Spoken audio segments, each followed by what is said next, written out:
Welcome back to the Band Guide, where we use GarageBand to create professional sounding music. I'm your band guy, Colin, and today I want to talk to you about 3 volumes that you need to know if you want to create professional sounding music inside GarageBand. The first volume that we're going to talk about really matters at the recording phase, so that we're recording at a healthy level, never too loud, never too quiet. The second volume has to do with the mixing stage and making sure that we're never mixing too loud and creating digital distortion inside of our mix. And then the third volume has to do with when we want to take our mix outside of GarageBand and listen to it in our car or on our headphones from our phone or a Bluetooth speaker outside of GarageBand, and we don't want it to be too quiet. Now, to monitor these 3 volumes, we're going to be using something called the MV Meter 2 plugin by TB Pro Audio. This is a completely free plugin by TB Pro Audio that gives us really accurate, powerful monitoring inside GarageBand, completely free. So to get this plugin, just go to TB Pro Audio, download it, and then you'll need to, if you haven't already, go into your GarageBand preferences and enable audio units. This is an important step. If you've never enabled this, this has to be on for you to be able to use this plugin. And then to pull up this plugin, let's go and take this one off. And if you were pulling it up fresh, you'd go down to audio units, go to TB Pro Audio, MV Meter 2, and that's how you get to this plugin. Now, as soon as you pull up this plugin, it defaults to the setting that we need to monitor how loud we should be recording. So this pulls up a VU meter, but if for some reason you're changing around, you can go under factory presets, and either this 0 or the VU standard, these are actually the same preset, will be what you need to have it on. You can also change the presets here, VU standard. So the VU meter is going to be showing us negative 18 dBFS at 0, meaning that the 0 on this meter is actually negative 18. This is a really healthy recording volume. It sounds quiet, but it's actually a very healthy recording volume. And the VU meter is a little bit different in how it operates because it doesn't just listen to the peak audio, meaning the loudest point, and show you the loudest point of the audio. It actually listens to audio and shows you an average over about 300 milliseconds, which is more accurate to how we actually hear audio. We don't actually detect peak super accurately with our ears. We hear over a short range of time. 300 milliseconds is very fast, but it's longer than just a quick peak. So let's look at what this looks like with a track that we've recorded to accurately be around negative 18 dBFS or 0 on this VU meter. Here I am again, a hotel bed in Colorado. I'm just waiting for your call, but it's not gonna come at all. Higher, higher. So I don't know about you, but the first time I saw this, I was like, oh no, it's going past 0. That's going to distort. That's going to be bad. But no, because 0 is actually negative 18 dBFS, we're still safe with this volume. So we actually just want to be hovering around 0. We don't want to go way low. If we were really, really quiet, we'd be looking something like this. And that's really quiet. If we have it set to actually hit around 0, that's going to be a nice healthy level. We're going to be able to see the waveform well inside GarageBand, and all of our processing that we do, our compression, our EQ, and any sort of effects we do will be a little bit more accurately calibrated because they're expecting volume to come in somewhere around that level. It's also really, really important for things like, let's say, a guitar that you're recording direct into GarageBand. So if you're running into the amp designer, the virtual amp designer, it's really important that you record to a level around negative 18 dBFS. So higher, oh my love. We can see this guitar's hovering somewhere around negative 3. Higher, higher. It could maybe come up a little bit. Higher, oh, I'll take you higher, higher. Oh my love. And then when we turn on our amp, you're wanted.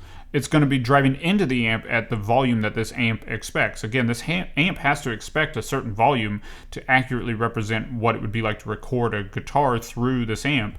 And typically that's around this volume level. So that's going to be a good, accurate way to get the right recording volume so that you're recording at a healthy volume, never too loud, never too quiet. Now, there's one other thing that we have to be aware of when we're talking about recording volumes, and it has to do with recording things that are really transient heavy. So things like drums, where you have a really big initial hit. Let's zoom in on one of these hits, a big hit, and then it kind of falls off.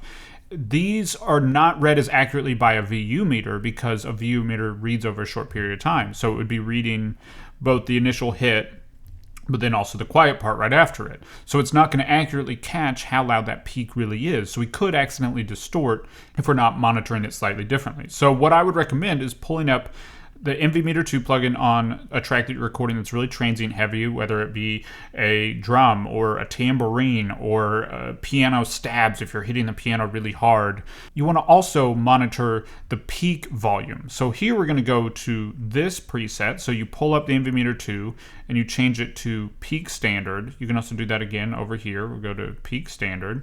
And what this is going to be monitoring is now 0 is actually 0. And if you go past this, it starts to distort. And what we're looking for here is that it's going to be around -6, -5, -3. It's okay as long as it's nowhere near 0. It can't really be at -0.5. That's going to start being really risky. Technically, you'd still be safe there, but that's just risky, and you're going to have your volume very low in your mix if you're recording it that loud. So be looking for somewhere around -6, -4, -5 is okay as well on the peak standard meter for any really transient heavy sources. Again, think things like drums or big stabs on a piano where you're really just driving hard individual stabs. Those notes are going to be caught better with a peak standard meter. Now, this peak standard meter is also the second volume that we need to talk about, which is our mixing volume. How loud are we actually mixing? When we're mixing, the easiest way to monitor this is by putting a MV Meter 2 plugin on our master track. Now, our master track is a individual track where all of our audio from our entire session, whether it's MIDI or GarageBand drummer or recorded audio, runs through the master track. You can show this by going up to Track, Show Master Track, or Shift Command M will toggle this off and on. But you don't necessarily need to see it because no matter what track you have selected, if you're looking at your smart control meter here, then you can just click over to master, and that's going to show us the processing on our master track. Now, all these plugins on our master track are going to affect the audio, or at least listen to the audio. So if we put a MV Meter 2 plugin on the master track, now it's going to be listening to the volume level of our entire mix, everything in our song put into one place. So this is how we're going to accurately monitor how loud the volume of our mix is. And you can collapse this down, make it slower, and you want to switch this again to peak standard.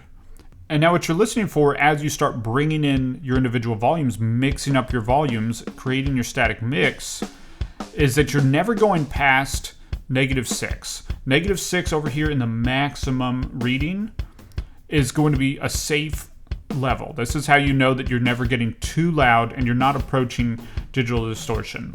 It's okay if you get up to -3, but you definitely cannot go past that because you're going to start running into and getting really close to 0. And again, once you hit 0, you start to get digital distortion, and that sounds bad. So as you're mixing in the volumes of your individual tracks, what I like to call a static mix. I've talked about this in my 6-step checklist to a pro mix in GarageBand. You can download that for free from the link in the description below. When you're setting up your static mix, it's important that you never go past -6. And then as you move on into the other steps of the mixing process, you'll know that you're safe and that you don't have to worry about being too loud. You set all your levels at an accurate, safe level. So -6 on a peak standard is the mixing level to be aware of, the mixing volume. The third volume that we're talking about has to do with taking our session once we've mixed it and listening to it on a phone or in our car or on a Bluetooth speaker somewhere outside of GarageBand. How do we get that up to a volume so that it's not drastically quieter than every other song on the radio? So to show you that, I'm going to take you over to another session where we finish this mix, and we'll listen to that over there. Okay, so we're in another session where we finished mixing this song. We can go ahead and listen to that here.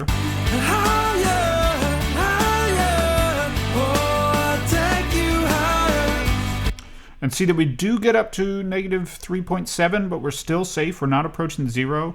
I think just as we continue to do processing and tweak volumes, we got past that -6. But as long as you're still safely below -3, you should be solid. You should be safe. Now we want to focus on bringing this mix out into the world and listening to it on other systems. So we're going to change from peak standard to RMS standard. Now this is again going to be listening over a short period of time. It's going to be monitoring your audio over a short period of time to gauge just how loud it is. And the number that we're looking for here is going to be somewhere between -12 to -8 in the loudest section of our song.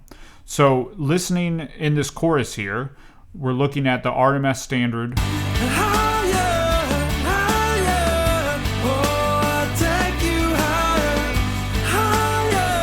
And we see we're about -18. So we're going to use a limiter to add some volume back in. If we're at -18 and we want to be at least -12, let's go ahead and bring it up, let's say 6 decibels. See how much louder that makes it. Oh, my love. Higher, higher. Oh, I'll take you higher. So we're getting close. We can maybe add a little bit more volume. Let's say about 7. Higher, higher. Oh, I'll take you higher, higher. Oh, my love. Higher, higher. So we're at -12. This is probably going to be a safe enough volume to take it and listen to it on other systems and not be drastically quieter than other songs. Again, it might still be a little bit quieter, but now we know that we're in the ballpark of commercial releases. We had to add some volume to the output of the mix by, looks like plus 7.3 to get there, but now we're going to be in a realm where it's loud enough to sound full on another system and not be so much quieter that it's concerning, if you will. This is a big step to accurately listen to your mix and reference your mix on other systems. Just throwing that limiter on and getting it near a commercial level is important. So for that, you're looking at the RMS standard preset, RMS standard, and you're going for -12 to -9 in the loudest point of your song. For louder songs, if it's a quieter song, it might be a little bit lower than that, but generally that's what you're going to be looking for. So that's 3 volumes that you need to know to make professional music inside GarageBand. The VU meter, averaging around -18 dBFS, which will look like 0 on the meter itself. The peak standard meter, if you're on transient heavy sources, looking for somewhere around -6. The peak standard meter on your master track when you're mixing, looking for somewhere around -6. And then on your master track when you're trying to bring up the volume before you take your mix out into the real world, on RMS standard, looking at roughly -12 to -9, depending on the song. Now, if you've made it this far into a video about volumes to record inside GarageBand, I know you're super serious about mixing inside GarageBand. So I want to point you again to that 6-step checklist to a pro mix inside GarageBand that's really going to help you get a professional sounding mix inside GarageBand completely free. There's a link in the description below where you can go grab it. It's really going to help you out, so be sure to pick that up. Before we go, I want to hear from you. Did you know about these 3 volumes inside GarageBand? Let me know in the comments. If this video was helpful, be sure to like, comment, and subscribe, and I'll see you next week with another video. One thing at a time.